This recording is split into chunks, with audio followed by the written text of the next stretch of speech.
एक बंदा पागलों की तरह भाग रहा था। वो बहुत डरा हुआ था। पूरा शहर उसको मारने के लिए उसके पीछे पड़ा था। यहाँ तक कि प्राइवेट कार्स के ड्राइवर्स भी सिर्फ उसी को मारने के लिए उतर आए थे। बड़ी मुश्किल से वो एक गरीब औरत के घर पहुँचता है। औरत कहती है, तुम यहाँ क्या कर रहे हो? वो आदमी चाकू निकालता है और कहता है, अगर एक लफ्ज भी मुंह से निकाला तो तेरी आंखें निकाल के उसे गोटियां खेलूंगा, बस चुप रहना। थोड़ी देर बाद जैसे ही औरत को मौका मिलता है, वो एक नेल गन निकाल के उसे मार देती है और दो आराम से लात भी मारती है, ये चेक करने के लिए कि सच में मर गया है या नहीं। तभी अचानक कुछ लोग वेपन्स लेकर अंदर आते हैं। जब वे आदमी को मरा हुआ देखते हैं तो उन्हें दुख होता है कि औरत ने उसे पहले ही मार डाला। फिर औरत मरे हुए आदमी का एक कार्ड उठाती है और अपने बेटे से कहती है, आखिरकार हम अमीर बनने वाले हैं। वो कार्ड तोड़ती है और कुछ ही मिनटों में पुलिस अंदर घुस आती है। साथ में एक रियलिटी शो की टीम होती है और अनाउंस होता है कि वो औरत $22 मिलियन जीत गई है। फिर पता चलता है कि ये एक गेम है जिसमें लाखों लोग हिस्सा लेते हैं। हर दिन एक रैंडम आदमी चुना जाता है पैसा जीतने के लिए। अगर सूरज डूबने से पहले कोई उस आदमी को मार दे तो इनाम मारने वाले को मिलेगा, और अगर कोई नहीं मार सका तो इनाम उसी आदमी का रहेगा। लेकिन शर्त ये है कि कोई आग वाली हथियार जैसे पिस्टल या राइफल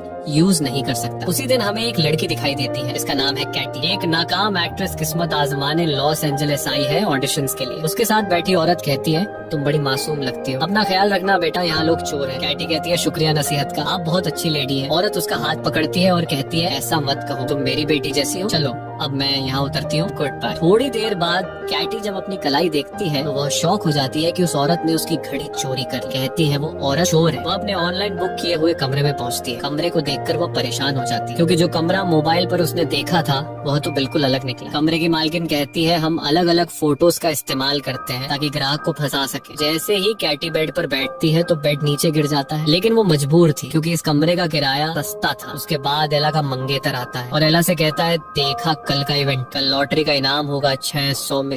ये सुनकर कैटी हैरान हो जाती है कि ये कैसा मुकाबला है। उसके बाद वो कहती है, मेरा दिमाग मत खाओ, कमरे की चाबी दो, मुझे सोना है। वो लोग चाबी देते हैं और कैटी जाके सो जाती है। अगले दिन सुबह कैटी उठती है तो चेहरे पे पानी टपक रहा होता है। जब वह छत की तरफ देखती है तो पता चलता है कि ऊपर वाले पड़ोसी का वॉशरूम है और जिन कपड़ों में ऑडिशन देना था वो भी खराब हो गए। वो एला को कॉल करती है, ये क्या बकवास है, उठती हूँ तो लोग मेरे ऊपर पेशाब कर रहे होते हैं, कपड़े भी खराब हो गए। एला कहती है, परेशान मत हो, मेरे कपड़े पहन लो, कमरे की अलमारी में रखे हैं। कैटी सच में वही करती है और ऑडिशन के लिए निकल जाती है। अब सिर्फ आधा घंटा रह गया है ऑडिशन के लिए। जैसे ही वो ऑडिशन वाली जगह में एंटर होती है, वो देखती है कि वहाँ और भी लड़कियां ऑडिशन देने आई हैं। वो अंदर चली जाती है और सीन परफॉर्म करती है। डायरेक्टर उसे देख के कहता है, जबरदस्त, मगर दोबारा तेरा मुंह यहाँ ना देखूं। उसी वक्त अचानक कैटी का कार्ड एक्टिवेट हो जाता है। वो कार्ड निकालती है और अनजाने में गेम में रजिस्टर हो जाती है। उसे बिल्कुल भी नहीं पता ये कार्ड किस चीज का है या इसने उसका चेहरा क्यों स्कैन किया। बाद में वो गुस्से में बाहर निकलती है क्योंकि वो ऑडिशन में फेल हो चुकी होती है। जब वो जा रही होती है तो पास में बैठी लड़कियों को पता चल जाता है कि वही टारगेट है, और बस फिर क्या, पहली लड़की कुर्सी उठाती है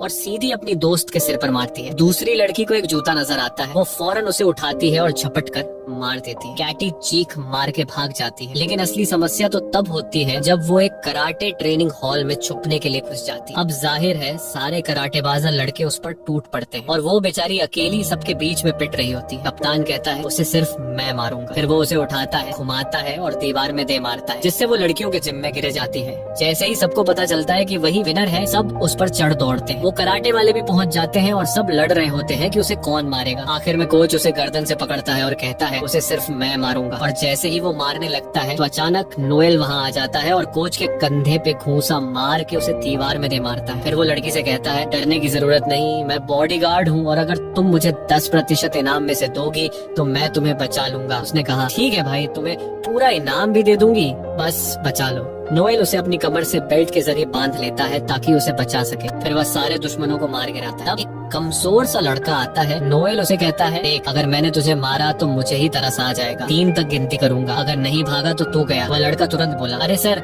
सलाम है आपको, और भाग जाता है। फिर वह दोनों बिल्डिंग से निकलते हैं और पता चलता है कि हर 15 मिनट बाद एक ड्रोन उसे ट्रैक कर रहा है ताकि बाकी प्लेयर्स को उसका लोकेशन मिलता रहे। उन्हें एक गाड़ी मिलती है, वह उसे लेकर वहाँ से फरार हो जाते हैं। लड़की नोएल से कहती है, ये कैसी गेम है जिसमें लोग मुझे मारने के पीछे पड़े हैं, मुझे इस गेम से निकलना है, कोई ना कोई हल निकालो। नोएल कहता है हल सिर्फ एक है, तुम्हें शहर के लोगों से बचना होगा। अगर तुम निकलोगी तो मैं भी अपने 10% से हाथ धो बैठूंगा। लेकिन फिर उसे शक होता है कि नोएल शायद उसे मार दे और खुद इनाम ले ले। पूरा शहर उनके पीछे होता है। वो दोनों सेफ्टी हेलमेट पहन लेते हैं। तभी अचानक गाड़ी में एक लड़की घुस जाती है। वो चाकू निकालती है और उसे मारने की कोशिश करती है। नोएल कहता है तुम गाड़ी चलाओ, मैं इसे देखता हूँ। फिर लड़की के सर को जोर से पकड़ता है। नोएल उसे एक जोरदार लात मार के गाड़ी से बाहर फेंक देता है। लेकिन आगे चलकर गाड़ी खराब हो जाती है और लड़की नीचे उतरती है और भागने लगती है। नोएल उसे पकड़ लेता है। वो कहती है सच सच बताओ, तुम मुझे मार के इनाम लेना चाहते हो ना? नोएल कहता है बिल्कुल नहीं, मैं तो तुम्हें बचाना चाहता हूँ। तब पुलिस वहाँ आ जाती है तो लड़की फौरन नोएल से कहती है पकड़े जाने से पहले कुछ कहना है। फिर वो पुलिस के पास जाती है शिकायत करने, मगर तब उसे अंदाजा होता है कि पुलिस भी असल में उसे मारने आई है। नोएल फौरन आके उसे बचाता है और वो पुलिस को चकमा देके भाग जाती है। वो एक मैगजीन से अपना चेहरा छुपाती है। फिर जैसे ही वो कार्ड देखती है पता चलता है कि ड्रोन ने उसकी लोकेशन शेयर कर दी और जितने भी लोग आसपास होते हैं समझ जाते हैं कि खिलाड़ी यही है। सब अपनी गन्स निकालते हैं और उसकी तलाश शुरू हो जाती है। वो एक वैक्स म्यूजियम में जाकर छुप जाती है और खुशकिस्मती से कोई उसे वहाँ नहीं देख पाता। थोड़ी देर बाद एला उसे कॉल करती है और पूछती है वो कहाँ है। वो कहती है मुझे पता है, कपड़े पहुँचाने में देर हो गई, मजबूर थी। एला कहती है कोई बात नहीं प्यारी, बस अपना लोकेशन तो बता दो। वो कहती है मैं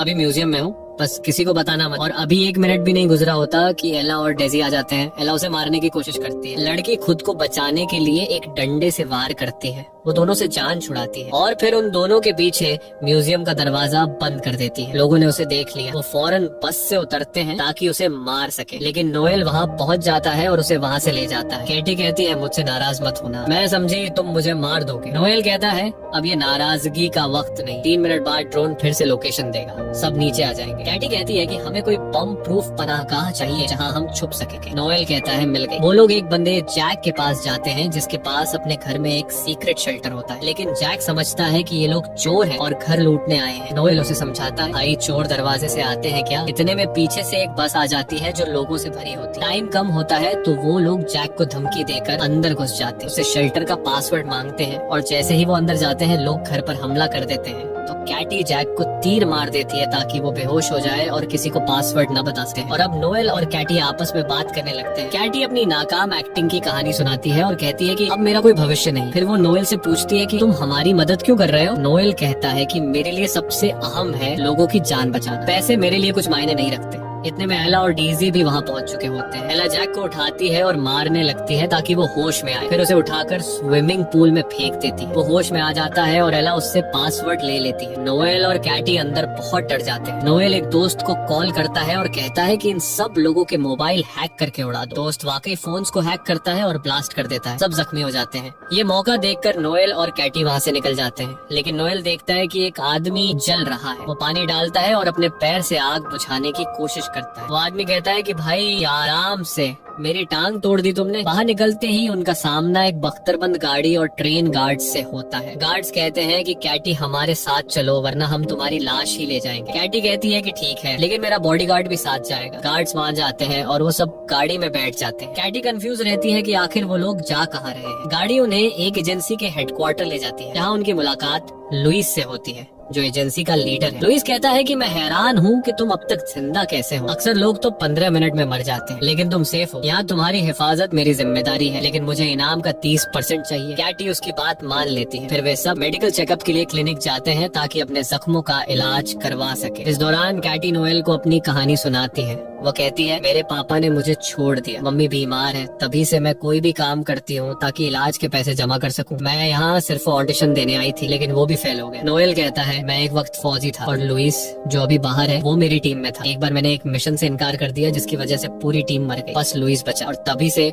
वो मुझसे नफरत करता है। तभी एक लड़की आती है और कैटी से कहती है लुइस तुम्हें सूरज डूबने तक एक सुरक्षित जगह पर ले जाएगा ताकि तुम जीत सको, बस अपना चेहरा इस डिवाइस पर रख दो। ये डिवाइस इसलिए था ताकि एक खास मास्क बनाया जा सके जिससे कोई भी उसे पहचान न सके। और वाकई में मास्क बन गया, एक बूढ़े आदमी का मास्क। लेकिन नोएल को कुछ अजीब सा महसूस हो रहा था। उसने कहा मुझे लग रहा है लुइस तुम्हें अकेले में मारने का प्लान बना रहा है ताकि वो अकेला इनाम ले सके। लेकिन कैटी को उसकी बात पर यकीन नहीं आया। उसी वक्त लुइस अंदर आता है और दोनों को गैराज में ले जाता है। वहाँ लुइस कहता है कि कैटी एक गाड़ी में में बैठे और नोएल दूसरी में। यही कैटी समझ जाती है कि लुइस उसे धोखा देगा। वो उसे नीचे किक मारती। अचानक लोग अंदर घुस आते हैं ताकि उसे मार दे, लेकिन खुशकिस्मती से कोई उसे पहचान नहीं पाता। तो केटी लुइस की एक गाड़ी लेती है और निकल जाती है, मगर लुइस नोएल को पकड़ लेता है और उसे इतना मारता है कि उसकी हड्डी तोड़ देता है। जब केटी भाग जाती है, लुइस उसे कॉल करता है और ब्लैकमेल करता है कि वो नोएल को मार देगा। केटी कहती है अब तुम क्या चाहते हो? वो कहता है फौरन आ जाओ शहर के बीच वाले थिएटर में। और उस वक्त सूरज डूबने में सिर्फ 16 मिनट बाकी थे, लेकिन केटी ने फैसला किया कि वो नोएल को बचाएगी, क्योंकि वो कई बार उसे बचा चुका था। उसने अपने साथ पिस्तौल भी ली। वहाँ पहुँचती है तो देखती है कि नोएल जंजीरों में बंधा हुआ है। केटी कहती है अगर तुमने उसे न छोड़ा तो मैं खुद को मार लूंगी और तुम इनाम से हाथ धो बैठोगे। वह कहता है आसान है, मैं तुम्हारी अंगुलियों के निशान मिटा दूंगा और अपने लगा दूंगा। केटी कहती है जबरदस्त आइडिया, मगर मैं लाइव हूँ और सारी दुनिया देख रही है। वह कहता है अच्छा ठीक है, रिलैक्स हो जाओ और पिस्टल दो। केटी कहती है ठीक है, मगर पहले नोएल को छोड़ो और जाने दो। और जैसे ही वह खुद को मारने लगी, वह कहता है रुक जाओ, मैं उसे छोड़ रहा हूँ, ये लो चाबी। और फिर कहता है अब आराम से मुझे पिस्टल दो। केटी कहती है मुझे यकीन था कि तुम्हारे दिल में रहम है, ये लो पिस्टल। मगर अचानक उसे एक और दार किक मार देती है। लेकिन लोग अंदर घुस आते हैं और नोएल को बचाने से पहले केटी को घेर लेते हैं। नोएल खुद को आजाद कर लेता है और लुइस से लड़ने लगता है ताकि वह केटी को मार न सके। अब सूरज डूबने में सिर्फ 4 मिनट बाकी रह गए थे। इसी वक्त एक और ग्रुप अंदर आ जाता है और केटी खुद को बड़ी मुश्किल में पाती है। वह थिएटर से भागती है ताकि कहीं सुरक्षित हो सके, लेकिन लोग पीछे पड़ जाते हैं। नोएल लुइस को जोरदार मुक्का मारता है। फिर वह थिएटर का सेट तोड़ता है ताकि कोई केटी के पीछे न आ सके, मगर लुइस के आदमी मानव सीढ़ी बनाकर उसके पीछे आ जाते हैं। लुइस इस तक पहुंच जाता है और उसका गला दबा लेता है। कहता है तुम्हारी मौत मेरे हाथों होगी। मगर केटी फिसल जाती है और एक लोहे की रॉड से लटक जाती है और केटी ने लुइस की जेब में मौजूद ग्रेनेड की पिन अपनी चाबी से निकाल ली। वह नीचे गिरती है और ग्रेनेड फट जाता है। लुइस मर जाता है और मुकाबले का समय खत्म हो जाता है। जब वह हवा में लटकी होती है, लोग उसे बचा लेते हैं क्योंकि वह इनाम जीत चुकी होती है। इसके बाद जोनी आता है और उसे इनाम देता है। खुश नसीब लड़की ने इतिहास की सबसे बड़ी रकम जीत ली, $3,600,000,000। दिन गुजरते हैं और वह बड़ी बड़ी कंपनियां खोलती है, बच्चों के लिए पनाहगाहें बनाती है, गरीबों की मदद करती है